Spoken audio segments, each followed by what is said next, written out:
Hey everyone, what is going on, and welcome back to today's video. In today's video we're getting into another episode of the Operator Guide series, and in this episode we are going to be diving into Montagne. Now this is the first shield operator of the two that I'm finally deciding to do in today's video, and I just thought it was about time I finally did Montagne and got him crossed off the list of all the operators that I've done across this channel over like the last year. So with that said, we're going to get into Montagne's guide today, and if you do find it enjoyable, make sure to leave a like on the video down below. Also make sure to drop a sub and the notification bell if you're interested in more videos from me. Also make sure to come check out my Twitch channel, links in the description down below. I'd love to see you guys there. And with that said, if you find this video useful, leave a comment down below to let me know, and if you don't find it useful, also let me know. But with that said, let's get into it. So as always, we're going to start off with the weapon review, move on to the gadget utilization, and finish off with the operator strategies. So yeah, let's get quickly into the weapon review. So obviously Montagne does not have like an actual automatic primary weapon. He has access to the Lee Rock shield. Pretty sure that means mountain in French. I think that's what it means. I read that somewhere. I'm pretty sure. But the Lee Rock is an extendable shield that you have access to, and that's literally, it's just giving you an explanation of what it is right there. So you have a shield in this game. The shield on its own is just something that can you carry in front of you and protects you along with your weapon, but we'll get into that soon. But the extendable shield is it expands across your whole body, and you can walk forward completely protected and secured by this shield. And that is Montagne's specialty, and that is his ability, the Lee Rock shield. So, essentially, the easiest way to explain his primary weapon is, the only real damage you can output with the specific shield is just a melee. You can melee with the shield in hand. When you melee with any sort of shield operator, the melee comes through the shield, not the knife.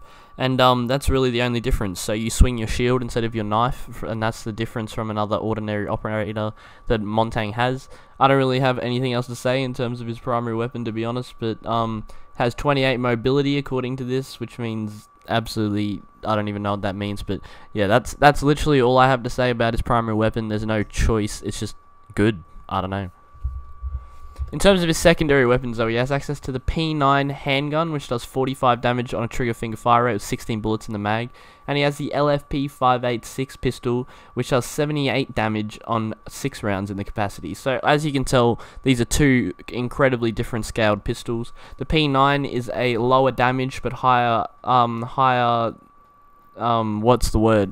mag capacity weapon that just brings more utility and general use that a pistol would bring to you, which means just average damage and average mag size for a pistol. And the LFP is obviously your magnum, what you'd imagine from a magnum, high damage but only 6 bullets in the magazine. So it is more of just a damage output weapon and just less bullets in the mag, so you deal more with less chance of potatoing. So both of these weapons really fit different people's play styles perfectly. If you know you can hit your shots, the LFP is going to be the one to go because you're going to deal high damage quicker.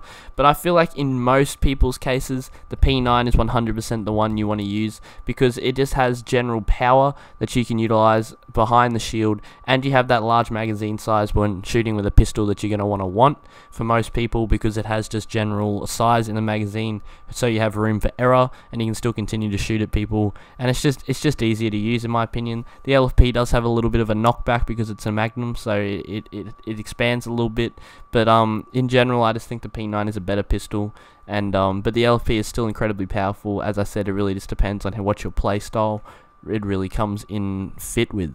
In terms of his gadgets, he has access to the hard breach charge and the smoke grenade. Now with Montagne, I usually say that the hard breach charge is always going to be the play, but due to Montagne's I'd say one of his primary roles as an attacker is to plant the bomb in most situations. He has that back protection from the shield.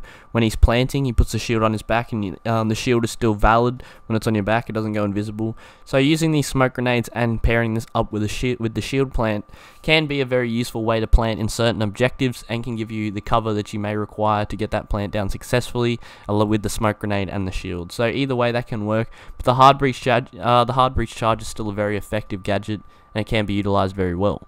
But with that said, that's all of his weapon loadout really, and let's get into the gadget utilization. So his gadget is also his primary weapon. He has access to the Lee Rock shield, which can expand into an extendable shield to offer full protection while standing. That is the official game's description. And yeah, I've kind of already gone over a little bit to do with this, but just in terms of a broader explanation, So the best way you can utilize this shield, I think, is to utilize it with other players, obviously. So if you can team this up with other players and do consistent pushes with other people consecutively across the course of the map, this is where Montagne shines the best. So Montagne, let's put you in a situation, say Montagne is pushing through a said door. If you have someone else with you pushing behind you, that gives you the added power of a primary weapon along with the protection of a good Montagne shield that can get in the way of this defender's bullets that you happen to be pushing, wherever you are. And pairing this up, it just makes Montagne an overall better operator. Montagne, I feel like 100% is a team operator. His best utilization, his best features, the majority of strong suits about Montagne come out when you are playing with someone else. So this guy, I would probably recommend, if you are going to pick Montagne, hopefully you have someone in your party with you that you can work with. It'll just make him 100% easy to utilize. That's just my opinion though. And in all honesty, Montagne's just overall power is just good when you're playing with other people. It is definitely increased from his default power solo, because there's limitations you have when you only have a shield and a pistol compared to all of these other people on the defending side with ARs besides Clash, who even still has an advantage over you because she has a ranged zap attack. I think you guys get what I mean. But with that said, I'd say that's really the only way to utilize Montagne. Otherwise, with the fact that you can, if for some reason you have no ability to shoot Capcan traps, lesions and stuff, well, not lesions, Capcan traps, nitro cells, Montagne can eat these and will survive. She'll probably only take like 20 damage from these. So if you need someone to desperately eat up some of that high damage, Montagne's your guy, specifically Capcans if you really need to push into a site late. Montagne can be your guy for that, and he'll take the least damage, but that's really the only other thing I'd outline that Montagne really has effective with his specific gadget that I didn't outline in the weapon review. And finally, we have operator strategies. So operator strategies is how I would recommend utilizing him, and again, this is something we've kind of already been over. He's obviously a support operator, and the best way he fits into a team's kind of scale would be just to push with other people and be their rock, their mountain, whatever you want to call it. This guy can eat bullets and will not take a scratch. Utilize that. Have him pushing with these thermites, these thatchers, these ashes, these anyone. He can really fit into any type of push as long as he is aware of the situations around him and his surroundings. So obviously, let's give another example. If you're pushing a staircase, make sure to watch for people sitting at the top because they can get angles on you from above. Maybe you turn your back on someone because there's two different angles and you have two people around you. That means don't push the area because you obviously have no protection on your back, and this is how most Montagnes die, unless they push aggressively like idiots. But in general, Montagne's goal and ability that he brings to the team is support and just distraction. I'd say that's the best word I can utilize for Montagne. He is there to be a distraction.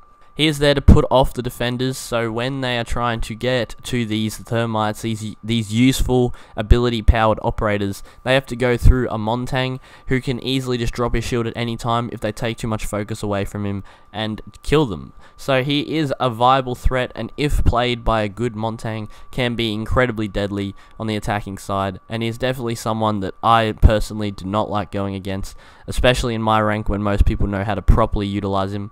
And all in all, he is a really great operator for just for that key word that I said before, distracting the defenders. But with that said, I don't really have anything else to say. I feel like I've repeated myself a bit in this video. I don't really know what else to say. I don't really know how to give a guide on some of these operators. That's why I've left them for last. Especially the shield operators. I really don't know what type of tips I can give. But I tried my best in this video. If you did find it useful, make sure to let me know down below. Also, make sure to drop a sub with the notification bell if you do found this useful and are interested in more guides and gameplay, all Siege related on this channel. If you're also interested, leave a like on the video. That would also help this get seen. And come check out my Twitch streams, links in the description down below. We stream there every day. Well, every day, pretty much as often as possible. If I miss one day, that's probably about the only time you'll ever won't see me. But otherwise from that, I'm here most of the time just grinding out my streams, grinding out my YouTube videos. I'd love to see the support on this channel.